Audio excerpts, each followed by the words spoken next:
Bom, gente, então vamos lá, né? Continuar a nossa matéria dessa playlist inicial, que é da parte de Química Básica, e hoje o nosso assunto é alotropia.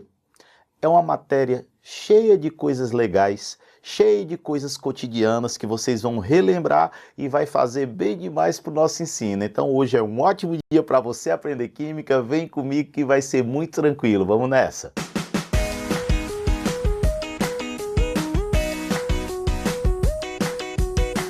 Cara, alotropia. Alotropia é a capacidade que certos elementos têm, de formar substâncias simples totalmente diferentes. Então, gente, vocês percebem, tá certo, que são somente alguns elementos que têm essa capacidade, ó. Então, a capacidade que certos elementos têm de formar substâncias simples. Está todo mundo lembrado o que é uma substância simples? Substância simples é aquela que só tem um tipo de elemento químico, né? A gente tem vários exemplos, o ferro, Fe, o gás cloro, que é o Cl2, e por aí vai. Então, alguns elementos, eles são capazes, essas criaturas, de formar substâncias simples por totalmente diferentes. Começando com oxigênio, o elemento oxigênio. Ele é capaz de formar o gás oxigênio e o gás ozônio. Eu acho que vocês sabem, né, que tem uma diferença absurda entre os dois. O gás oxigênio, O2, o gás ozônio, O3. Então a primeira diferença que a gente percebe é o número de átomos que tem na molécula, que a gente chama de atomicidade. Então a atomicidade é diferente, mas gente, com certeza não é só a atomicidade. Se vocês pararem para olhar, vamos pensar em propriedades. O gás oxigênio, a gente costuma dizer que ele é o gás vital. Cara, o que é que significa gás vital? O nosso metabolismo está todo voltado para respirar oxigênio. Sempre tem que tomar um cuidado aí, dar uma parada, porque o oxigênio ele carrega consigo o paradoxo da vida e da morte. Se você não tiver oxigênio, é fim.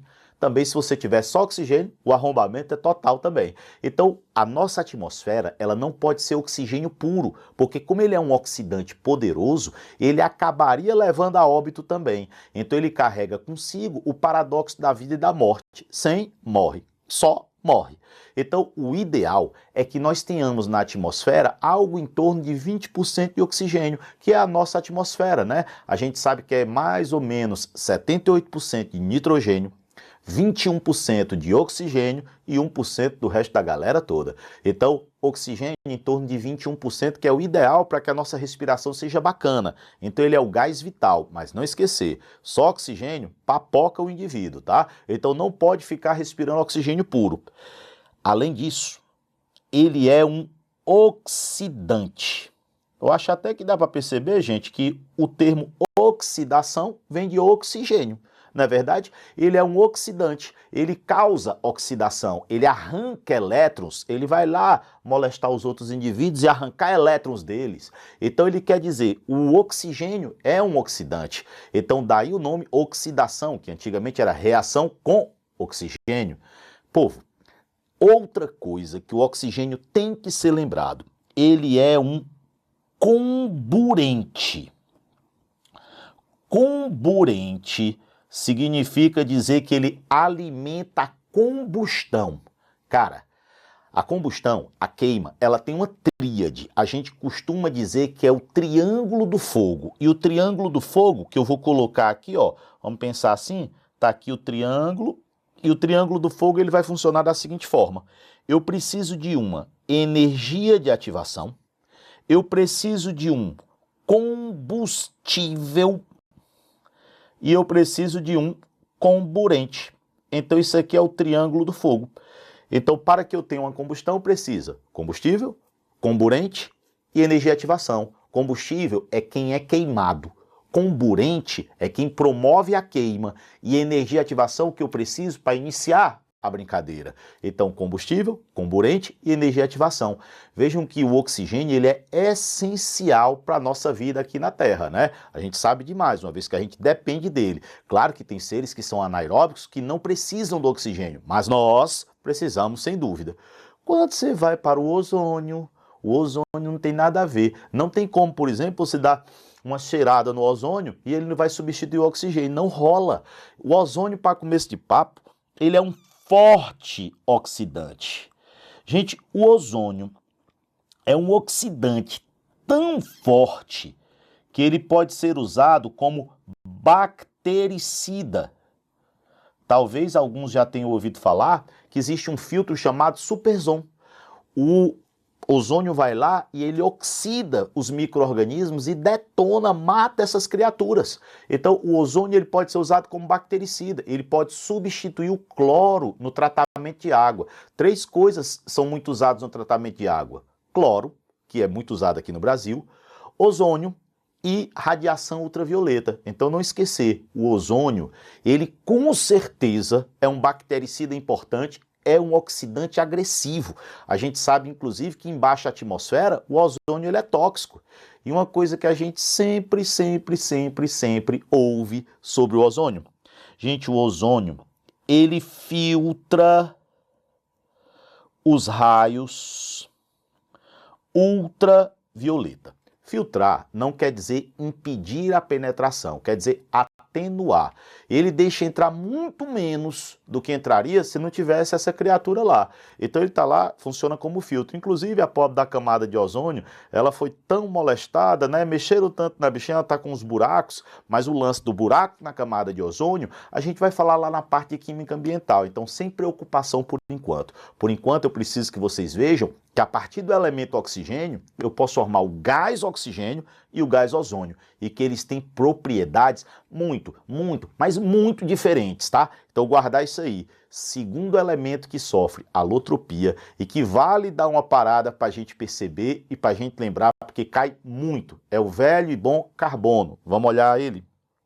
Se vocês olharem, ó, carbono. O carbono ele tem vários alótropos, é engraçado, mas 2 são a base, que é carbono diamante e o carbono grafite. Todo mundo já ouviu falar, diamante e grafite. Grafite a gente inclusive usa bastante. Diamante também não é tão comum a gente usar, né? Até porque o bichinho é um pouco caro. Mas enfim, vamos lá. Grafite e diamante. Vocês percebem que eles têm fórmula CN, onde este N aqui, ó, indica que eu tenho muitos carbonos. Então, ambos têm muitos carbonos. A diferença é como esses carbonos se ligam. E, gente, é tão diferente, que para vocês terem uma noção, bem aqui, ó, primeiro, para começo de conversa, o diamante é a substância mais dura que existe na Terra. Aí você vai, o que é duro? Gente, cuidado para não confundir os conceitos de duro e mole com rígido e flexível, né? A gente confunde muito. Será que você realmente sabe o que é uma coisa dura? O que é uma coisa mole? Ou você está pensando em besteira aí agora? Uma coisa dura é uma coisa que eu não consigo riscar. E riscar é retirar partículas. E você diz, tô mais ou menos. Sabe um exemplo que eu acho muito legal? Quando você passa o lápis no papel. Quem é que está perdendo um pedaço? É o lápis.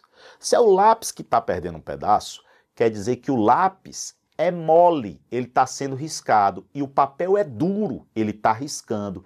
Então, riscar é tirar partículas. Se eu consigo tirar a partícula dos outros, eu sou duro.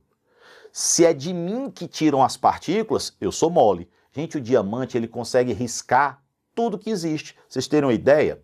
Se eu pegar um diamante e colocar no chão, pisar e sair arrastando, fica tudo riscado. Agora, o diamante ele não é tenaz, ele não é resistente ao impacto. Você pegar o diamante e dar uma martelada, aí é só tristeza, tá certo? Então, ó, se liga, ele é duro, ele risca, mas ele não é tenaz, ele não resiste a impacto. Agora ele consegue retirar partículas de tudo. Talvez alguém já tenha visto aqueles vidraceiros cortando vidro com diamante. Ou tenha ouvido falar que se usa diamante na broca de perfuração de poço de petróleo, que é uma rocha super dura. Aí para perfurar lá se usa um diamante. Então o diamante é muito duro.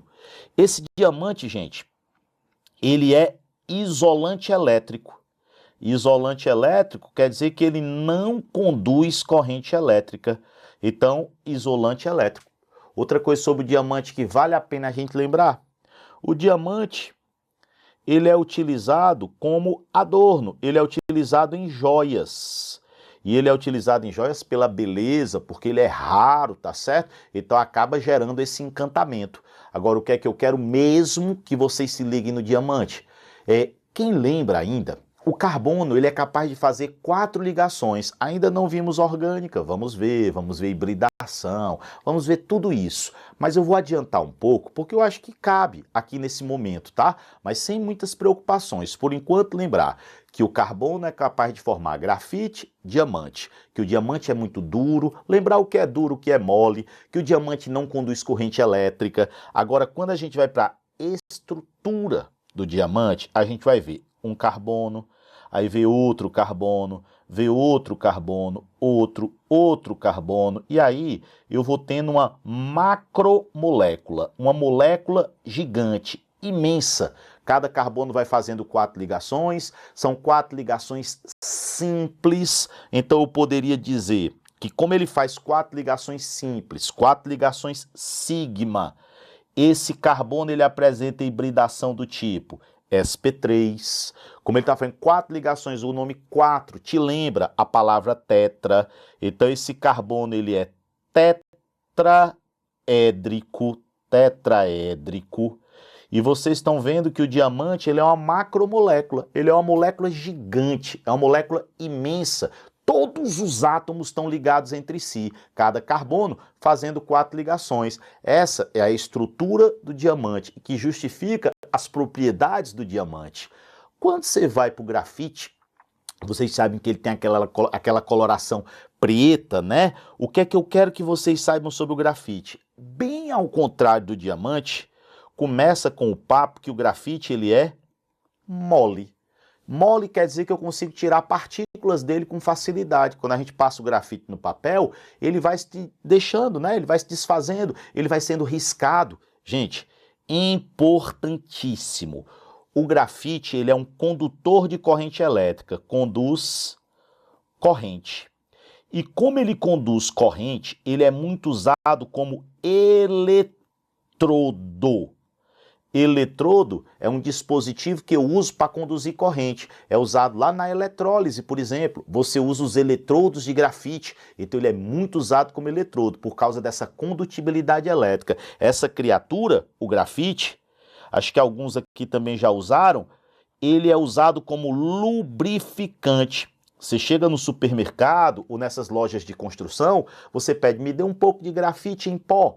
Aí ele lhe dá um recipiente que vem o grafite, que é usado para lubrificar, às vezes uma máquina, às vezes uma dobradiça que está rangendo, às vezes para facilitar abrir uma fechadura, você coloca lá um pouquinho de grafite, dá uma agilizada, uma melhorada ali. Ou seja, essa criatura é usada como lubrificante, facilita o deslizamento. Então o grafite ele tem muitas utilidades, tá? Ele é mole, conduz corrente, ele é lubrificante. Agora, quando a gente vai para a estrutura do grafite, eu quero que a gente dê uma parada, porque é a partir dela que surgem os outros alótropos. Se você entender um, você entende todos. Então, ó, eu tenho vários alótropos do carbono. O diferentão em termos de estrutura é o diamante. Você vê que cada carbono faz 4 ligações, como eu pus aqui. Vamos olhar a estrutura do grafite? Vamos lá. Ó, se vocês pegarem aqui, essa primeira estrutura que vocês estão vendo, vocês podem perceber, eu vou colocar aqui, ó, que cada carbono desse está fazendo apenas 3 ligações. Se ele está fazendo apenas 3 ligações e o carbono tem que fazer 4, está faltando uma. Então eu teria que ir completando as ligações. Colocaria uma dupla aqui, colocaria uma dupla aqui, colocaria uma dupla aqui. Eu poderia sair colocando as duplas e ir completando. Então ficaria dupla, simples, dupla, simples. A gente chama duplas alternadas. Toda vida que eu tenho duplas alternadas num composto orgânico longo, essas duplas, elas se movimentam com mais facilidade do que as simples. Elas podem se deslocar mais fácil. Então eu posso conduzir corrente elétrica. Então quando eu tenho essas duplas alternadas, eu consigo essa condutibilidade elétrica. Beleza. Vocês viram que cada carbono estava fazendo 3 ligações sigma e uma pi, que é a dupla. Mais uma vez eu digo, não se preocupem com isso, que nosso curso é completo. Eu vou ver a parte de ligações, mas estamos aqui, não custa nada citar para quem lembra. Quem não lembra, não se preocupar que eu vou ver o que é isso, aí você vai ficar de boa. Então, aí eu tenho 3 sigma e uma pi. A pi é a dupla, ela pode ficar se movimentando. Se são 3 sigma, a gente costuma dizer que esse carbono ele apresenta hibridação do tipo sp2. Gente, se são 3, esse carbono ele é trigonal. E se ele é trigonal, a gente diz que é trigonal plano. Vocês sabem que plano quer dizer que eu tenho 2 dimensões, por exemplo, y e x. É como se fosse uma folha de papel. Então vocês imaginam que isso aqui, ó, é uma folha de papel. E aí eu vou pegar várias folhas dessas e colocar uma em cima da outra. Tá aqui, ó. Estão vendo esse desenho aqui no meio? Uma folha em cima da outra. Então isso aqui é a estrutura do grafite. Várias folhas dessa, uma em cima da outra. Como não existe uma atração forte entre as folhas, essa folha desliza. Se ela desliza, quer dizer que eu consigo retirá-la com facilidade, aí eu justifico por que o grafite é mole. Então, de uma forma já aprofundada, a gente viu que como ele tem duplas alternadas, ele conduz corrente. Como ele é feito de camadas e essas camadas não se ligam forte, ele é mole. E se ele é mole, ele funciona como lubrificante, porque ele desliza, diminuindo o atrito e facilitando, obviamente, o deslizamento. Numa boa, então vocês têm o grafite. Agora, legal? Vocês viram que o grafite é formado de camadas? Cada camada dessa, se eu pegasse uma camada individual e segurasse, ela tem nome, que está saindo muito na mídia ultimamente, talvez vocês tenham ouvido falar, que é o grafeno. Então, o que é o grafeno? É uma das camadas do grafite. Então, é como se o grafite fosse feito de várias camadas de grafeno. Se eu pegar só uma camada, é o grafeno. As várias camadas seria o grafite. Gente, trabalhando com grafite em altas pressões e variadas temperaturas, um determinado cientista conseguiu fazer, por acaso, uma estrutura semelhante à do grafite, só que tinha um formato esférico, que vocês estão vendo aqui, ó, na ponta. Vocês estão vendo isso que parece uma bola de futebol? Isso daqui é o fulereno. Fulereno, nome estranho da criatura, o fulereno, mas o fulereno tá aí, ele parece o grafite, só que em formato de bola. Obviamente, a gente deve ter uma noção, tá certo? Que ele não foi, o cara não chegou e disse, hoje eu vou descobrir o fulereno. Não, ele foi descoberto por acaso e ainda estão tentando encontrar boas utilidades para ele. Tem várias utilidades, mas nenhuma é imprescindível. Já o grafeno, ele desponta, tá certo? Como sendo um condutor muito bom e ele é muito fino, né? Ele tem praticamente a espessura atômica. Então o fulereno é como se fosse o grafeno no formato de bola. E se eu pegasse e formasse um tubo, pegasse a folha e fechasse nas pontas, eu teria o nanotubo. Então vocês veem que todos são parecidos com grafite, característica comum a todos. Cada carbono faz 3 sigma e uma pi, e todos apresentam hibridação do tipo sp2. Então o diferentão é o diamante, os outros são relativamente semelhantes. E cara, depois de ver o oxigênio e o carbono, os outros 2 elementos que sofrem alotropia, eu vou citar, mas botem uma coisa na cabeça, não percam tempo não, eu vou citar uma coisa sobre eles. Importante mesmo para as provas da gente é oxigênio e os alótropos do carbono. Isso é muito importante. De boa? Mas vamos citar os outros, não vamos deixar para lá não. Olha só, fósforo e enxofre. O fósforo tem 2 alótropos conhecidos, branco e vermelho, mas também tem fósforo negro, fósforo violeta, tem outros fósforos, mas branco e vermelho são os mais importantes. Gente, o fósforo branco, ele tem umas particularidades que fazem dele uma coisa muito perigosa. O fósforo branco, ele é altamente instável. Para vocês terem uma ideia, em contato com o oxigênio do ar, ele pega fogo. Então, ele é totalmente inflamável. Inclusive tem uma bomba incendiária feita com fósforo branco que devido a convenções de guerra está totalmente proibida, mas que é uma coisa, poxa, eu diria terrível, porque quando o fósforo começa a pegar fogo, ele pode derreter a pele, grudar na pele e não apaga. Por que que não apaga? Porque em contato com o oxigênio ele pega fogo. Aí você vai dizer, poxa, Michel, e se a pessoa entrar dentro da água? Bom, tu entra dentro da água, enquanto estiver dentro da água, o fogo apaga, mas quando tu sair, ele acende de novo. Então qual é a maneira? Você raspar, você arrancar o pedaço para tirar o fósforo branco. Então é uma bomba, porra, de lascar uma bomba desse tipo, né? Mas em crimes de guerra, e nessas guerras aí que a gente vê até hoje rolando aí, eles usam muito esse tipo de bomba incendiária, infelizmente. E o fósforo branco, tem uma outra história interessante, ele foi descoberto a partir da destilação da urina. Um indivíduo que achava que porque a urina era amarela, ela deveria ter ouro, começou a destilar para obter o ouro e obteve o fósforo branco, que no começo se chamava Noctiluca, né, que dava aquele fogo, aquela coisa interessante, não soube o que fazer com o fósforo branco, vendeu de uma forma muito barata a patente e acabou que a pessoa que comprou ficou rica com fósforo branco. Você vai dizer, poxa, Michel, e o que é que fizeram com o fósforo branco? Gente, o fósforo branco era o fogo portátil. Para ter fogo à época era uma coisa complicada. Com a descoberta do fósforo branco, como ele pegava fogo com facilidade, eu tinha um fogo portátil, que tinha, claro, que ser tomado muito cuidado, porque ele é tóxico, né? Mas em pequena quantidade não tem problema. Depois, nós temos o fósforo vermelho, tá certo? Fósforo vermelho, guarde bem, fósforo vermelho. O fósforo vermelho é a qualidade mais estável. E o fósforo vermelho é usado nas caixas de fósforo. Aí a gente lembra assim, pô, dentro de uma caixa de fósforo eu pego um palito de fósforo. Gente, no palito não tem fósforo. O fósforo ele tá na caixa, tá? E esse fósforo, como ele não é tão perigoso quanto o branco, ele pode ser usado com mais segurança, tanto é que a gente chama de fósforo de segurança.